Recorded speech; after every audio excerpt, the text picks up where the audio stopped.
Richard Martínez, presidente del Comité Empresarial Ecuatoriano, bienvenido a Contacto Directo. Muy buenos días, Stephanie, gracias por la invitación. Buenos días también. Antes que nada, de todo lo que dialogaron desde el sector empresarial con el gobierno, fue muy poco lo que quedó recogido en la ley que llamaron para la reactivación económica. ¿Siguen a la espera de otros cambios en el campo económico, laboral, tributario que se tengan que incluir? Sin lugar a dudas, Stephanie, se habló en un momento determinado por parte de las autoridades de que se había recogido el 80% de las propuestas, lo cual no es correcto. No se han recogido el 80% de las propuestas y todo ese proceso de diálogo, como lo denunciamos oportunamente, fue desdibujado por las autoridades económicas con el mal llamado proyecto de ley de reactivación económica, que terminó siendo una ley de reactivación de la incertidumbre, de la desconfianza, y que ratificó que el modelo económico permanecía. Hay una buena señal en ese proyecto, que es el retiro del dinero electrónico de manos del Banco Central, pero todo lo demás tiene, incluso en algunos pasajes del proyecto de ley o de la ley ya aprobada, vicios de inconstitucionalidad que los hemos denunciado oportunamente incluso en este mismo medio de comunicación. Y le preguntaba porque para el ministro de Finanzas ya existe un nuevo modelo económico. Recordemos lo que nos dijo ayer aquí en Contacto Directo. El modelo económico del gobierno anterior se quedó con el gobierno anterior. Nosotros estamos desarrollando un manejo responsable de la economía sobre bases técnicas. Estamos en una línea muy clara, con objetivos muy claros, y estamos recomponiendo muchos de los elementos que se han visto afectados en los años anteriores. Ahora, tampoco podemos dar saltos abruptos en el manejo económico, porque esto podría generar impactos negativos desastrosos para una evolución que tiene que ser gradual y bien medida. En este sentido surge la pregunta: ¿a qué se refieren muchas personas que comentan que ahora sí vendrá el verdadero programa económico cuando ya lo tenemos en este momento? ¿Será que se refieren a un paquetazo que nosotros de ninguna manera vamos a implementar en el Ecuador? ¿Será que se refieren a esas medidas que se aplicaron durante los 80s y 90s y que ningún resultado dieron, solo el llevarnos al colapso económico y a perder hasta la moneda nacional? ¿A qué se refieren con la necesidad de un nuevo programa económico o qué medidas esperaban que se apliquen, como dice el ministro? Contrario a lo que señalan las autoridades económicas, particularmente el ministro de Finanzas, nosotros como sector empresarial consideramos que el modelo económico, que ya demostró su fracaso en el gobierno anterior, se mantiene. Y es un modelo que no es sostenible en el tiempo y que no garantiza las oportunidades de inversión y de empleo para los ecuatorianos. Muchas veces nos perdemos en debates demasiado etéreos cuando la realidad de los ecuatorianos es que el empleo no llega a sus puertas y que las condiciones de empleo no son las mejores. ¿Y por qué digo, Stephanie, que se mantiene el mismo modelo de la década pasada? Aquí hemos realizado una recopilación de 10 puntos que demuestran aquello. No existe un programa económico, y voy a hacer señalamiento al respecto de las declaraciones del ministro, que no es un paquetazo. No existe un programa económico integral y de largo plazo. No, la política fiscal se mantiene por sobre la política productiva, y la mal llamada ley de reactivación económica es muestra de aquello. Existe un enfoque parcial del equilibrio externo. Se habla lamentablemente y erróneamente de más aranceles y no se concentran las acciones en los incentivos a las exportaciones y a la inversión extranjera directa. Se está haciendo un uso de las reservas del Banco Central para financiar los problemas fiscales. El gasto público vía deuda es la fuente principal de crecimiento.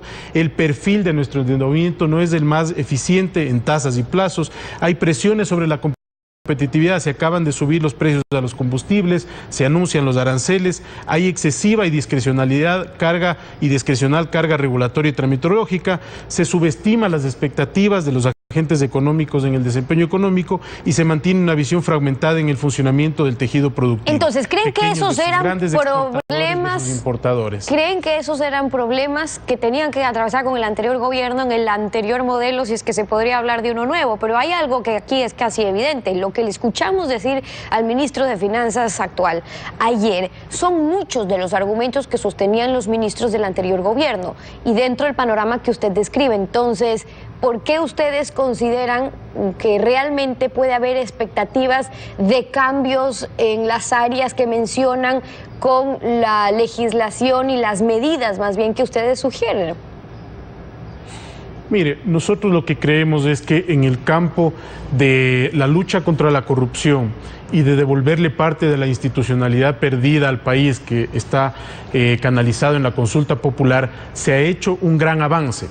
La expectativa es que ese avance se traslade al campo económico. ¿Y por qué es importante contar con un programa económico que, insisto, no es ni de lejos un paquetazo? Un programa económico es un conjunto de medidas creíbles que generen confianza y que le den sostenibilidad al crecimiento económico. Fíjese usted, Stephanie. Actualmente, en el año 2000 o en los últimos datos que tenemos registrados, el nivel de cobertura de las reservas internacionales sobre las reservas bancarias es el más bajo de la última década. Estamos en el 46% de cobertura. Las reservas internacionales alcanzan 2.400 millones y los depósitos bancarios en el Banco Central 5.200 millones. ¿Qué quiere decir esto? Que se contagió por el déficit fiscal al sistema financiero y se están haciendo uso de esos recursos con un consecuente riesgo para la sostenibilidad del sistema. Y además, Stephanie, si me permite terminar esta idea sobre lo que corresponde a las autoridades económicas, las proyecciones de crecimiento están basadas en cifras que no generan certezas, que generan más dudas, al contrario.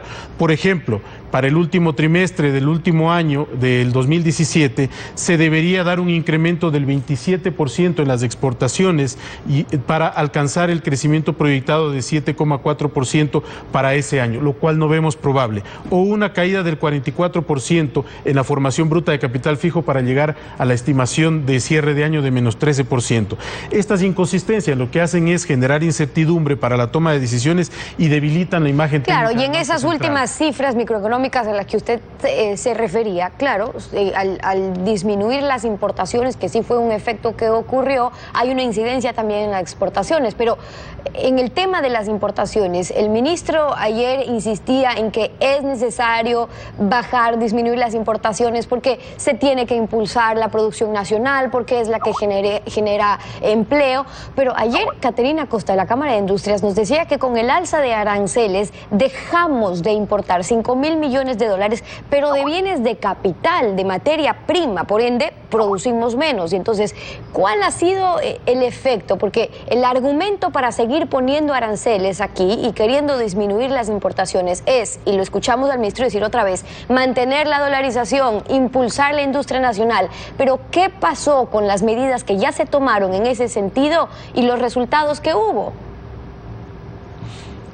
Ese justamente es otro elemento que nos permite demostrar que la visión económica se mantiene. Hay que refrescar ideas y renovar ideas y tomar decisiones distintas. Durante el último año, si comparamos enero-octubre del 2017 frente a 2016, se dio un incremento de las importaciones de 3.000 millones de dólares, 2.956 millones para ser exactos. Y justamente, tal como lo ha señalado la presidenta de la Federación de Cámaras de Industrias, la mayor parte de ese incremento de las importaciones son insumos, materias primas y bienes de capital, más del 50%. Entonces hay que cambiar este paradigma de que las importaciones son malas. Se importa también para producir, se importa también para exportar. En un estudio que presentamos en el Consejo Consultivo, demostramos cómo al sector exportador, que tiene que cargar el ISD dentro de las importaciones para volver ese producto al mercado internacional, termina cargándosele un 4% de eficiencia, es decir, termina asumiendo un 4% de sobrecosto. Lo importante, Stephanie, es lograr ver el mundo con una óptica distinta. Mientras nosotros seguimos creyendo, o las autoridades económicas siguen creyendo, que estas son las recetas de restricción de importaciones para solucionar el problema de balanza de pagos, nosotros vamos a insistir en que el camino son más exportaciones y más inversión extranjera directa. Es por ello que nos parece extremadamente positivo que el Ministerio de Comercio Exterior y de Inversiones ahora haya anunciado que se va a iniciar la conversación formal para la suscripción de un acuerdo comercial con Estados Unidos. Esto es altamente positivo. También el anuncio de cielos abiertos y el decreto 252 que le permite al Ministerio de Comercio Exterior operativizar una política de inversiones mucho más consistente. Pero ojalá que eso no sea perjudicado por estas decisiones de política económica que buscan más recaudación por la vía de aranceles. Y un tema pendiente... para terminar brevemente, Stephanie, con esta idea, un tema pendiente que es la competitividad. Es allí donde tenemos que enfocarnos. Es positivo que por un lado se anuncie que se van a reducir las tarifas eléctricas, pero sí nos preocupa y nos llama la atención que por otro lado se incrementen las tarifas a los combustibles en cerca del 22% el último año, que es un duro golpe para la competitividad de los sectores. Y esas son algunas de las preocupaciones y las observaciones también. Nos quedamos cortos de tiempo. En una próxima oportunidad podremos seguir analizando este tema. Richard Martínez, presidente del Comité Empresarial Ecuatoriano, y en Contacto Directo. Gracias por ahora por haber estado con nosotros. Muchas gracias a ustedes. A usted. 7